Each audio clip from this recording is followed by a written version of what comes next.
Hey guys, welcome back to another Clash Royale video.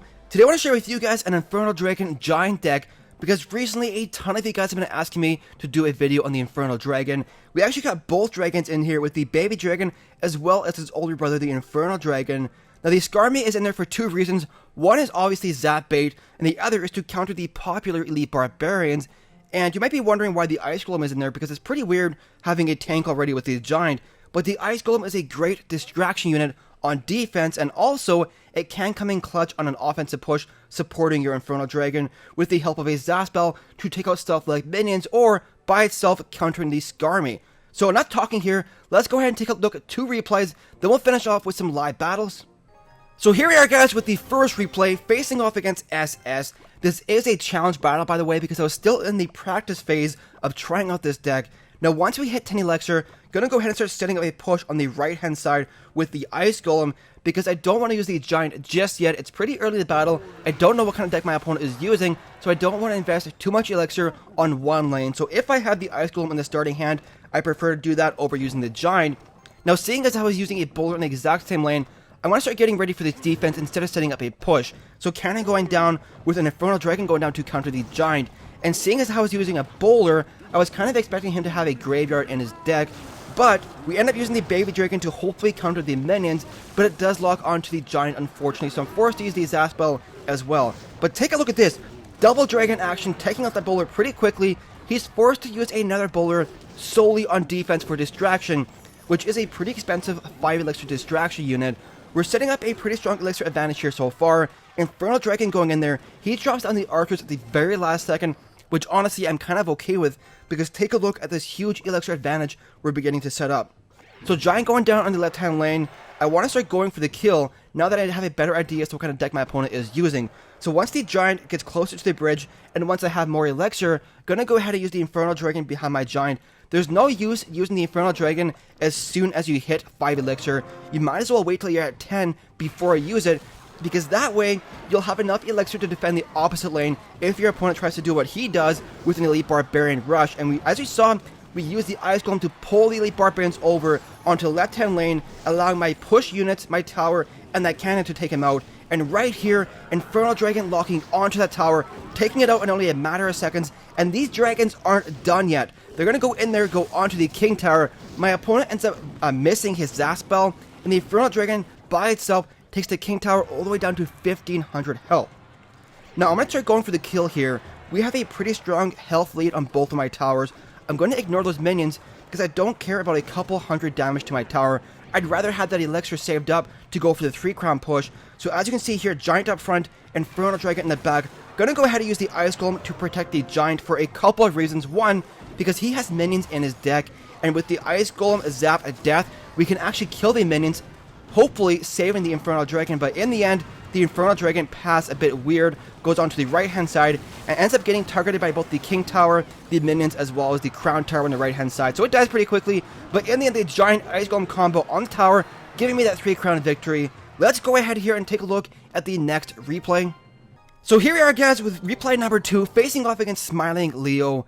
We'll see how much he's really smiling after this battle, but the reason I'm showing 2 replays in today's video is because I find they give me a better opportunity to explain the thought process and the strategy behind a deck versus in live battles where I'm more focused on winning that specific battle itself. I'm going to start setting up a Giant push here on the right hand side. He drops down a Musketeer as well.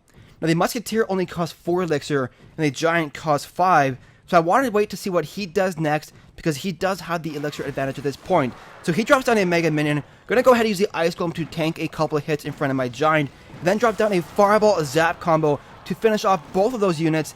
Now unfortunately he does cycle pretty fast to an Infernal Tower at the very last second, pulling over my Giant as well as the Baby Dragon.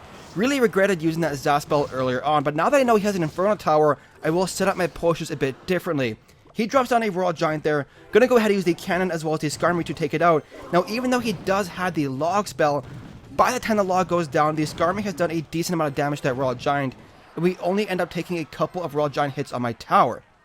So now that I know he has the Infernal Tower in his deck, like I said before, I have to set up my pushes differently. One, I have to save my Zap for the Inferno Tower, and two, I'm going to try and use the Ice Golem in front of the Giant to soak up some of the Inferno Tower damage earlier on, and I'm also going to try and use my Infernal Dragon right at the middle there on the river to go directly in and target the Inferno Tower. Now, I make a huge mistake right there, as you can see through my crying face. I wanted to use the Ice Golem to counter the Musketeer, but it went down a half second too late, and the Musketeer did about 1,000 damage to my tower by herself. So Fireball Zap combo going down. Thankfully, I was also able to hit the Mega Minion in there, as well as the Inferno Tower, but the archers proved to be too much for my Infernal Dragon. But in the end, the Giant does get 2 hits on the tower, bringing it down to 1,800 health. Gonna go ahead and soak up those minion hits on the right-hand side, because I want to start developing an Elixir advantage so I can go for that overwhelming push. And sometimes you do have to trade tower health for that Elixir advantage. So Royal Giant going down, I have the Cannon Skarmory combo ready to go to counter it. Once again, he does drop the log, but like I said before, by the time the log goes down, the Skarmory has already done so much damage to the tower, or to the Royal Giant rather. And as you can see there, Ice Golem going down to protect the Giant from the Inferno Tower with a Value Fireball going down, hitting the archers, hitting the Mega Minion as well as the Inferno Tower. Baby Dragon going down to support the Infernal Dragon, taking out all those minions. That's why I love having the Baby Dragon in this deck. I experimented with a couple different decks before this video, and I found the Baby Dragon to be one of the best support units with the Infernal Dragon, and right here, doing damage to the King Tower. But with only 14 seconds left, I don't know if we can get the 3-crown victory. So I'm going to just try and defend here against this Royal Giant push. Ice Golem going down to distract the Musketeer, with the Cannon going down to distract that Royal Giant, and here we are, 2 seconds left, getting the 1-crown victory. Let's go ahead and do some live battles here. Alright, so I'm back with one more replay before we go to the live battles. I actually recorded half of this battle live, and things ended up getting so intense that I decided to stop commentating and just focus on winning the battle, and then come back afterwards and commentate over it, because sometimes you can get distracted doing commentary over battles, and I really wanted to win this one. So Cannon going down at the very last second to distract the Hog Rider. He's using a very strong meta deck right now, the Hog Rider Elite Barbarians Freeze, which can be quite the challenge to counter with an expensive Giant deck like this, which is the whole reason I have the Ice Golem Skarmory Cannon combo in there anyways, because those 3 cards do manage to counter both the Hog Rider as well as the Elite Barbarians. He comes in here with the Ice Golem Elite Barbarian push. I don't have my Skarmory available, so I use the Ice Golem to distract, and at the very last second, I do manage to get my Skarmory down.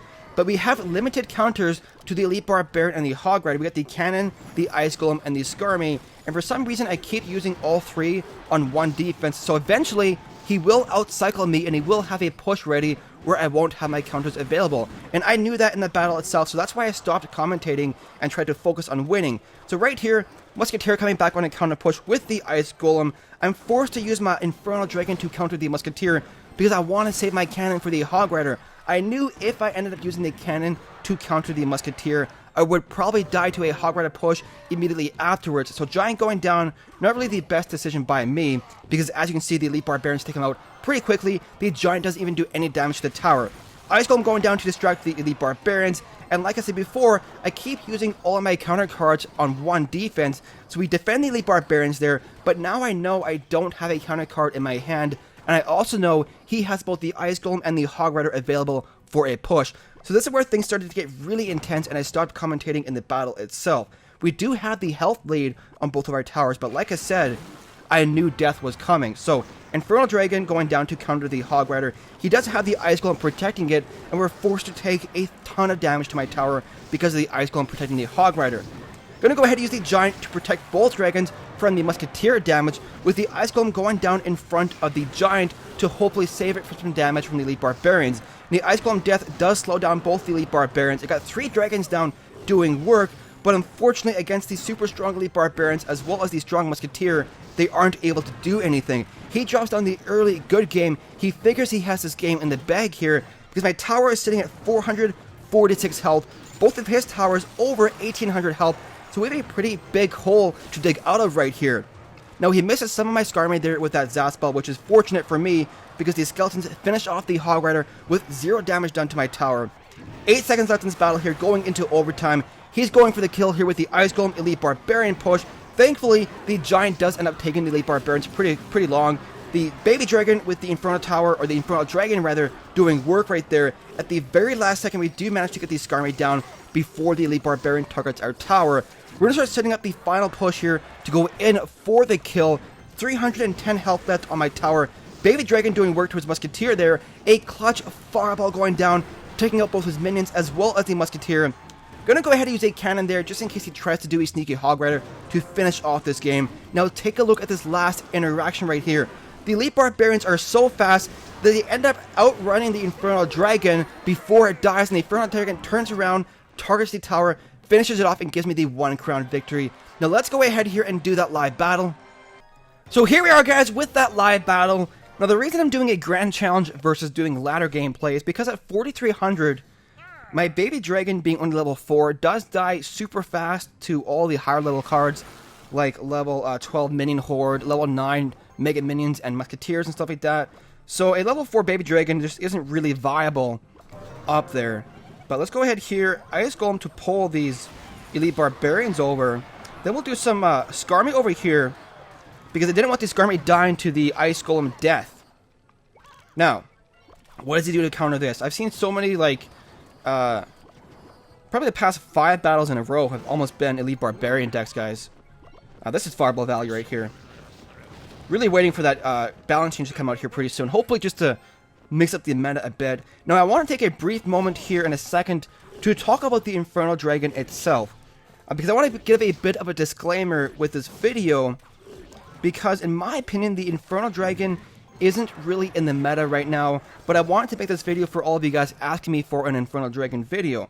In my opinion, the Infernal Dragon is definitely due for a buff.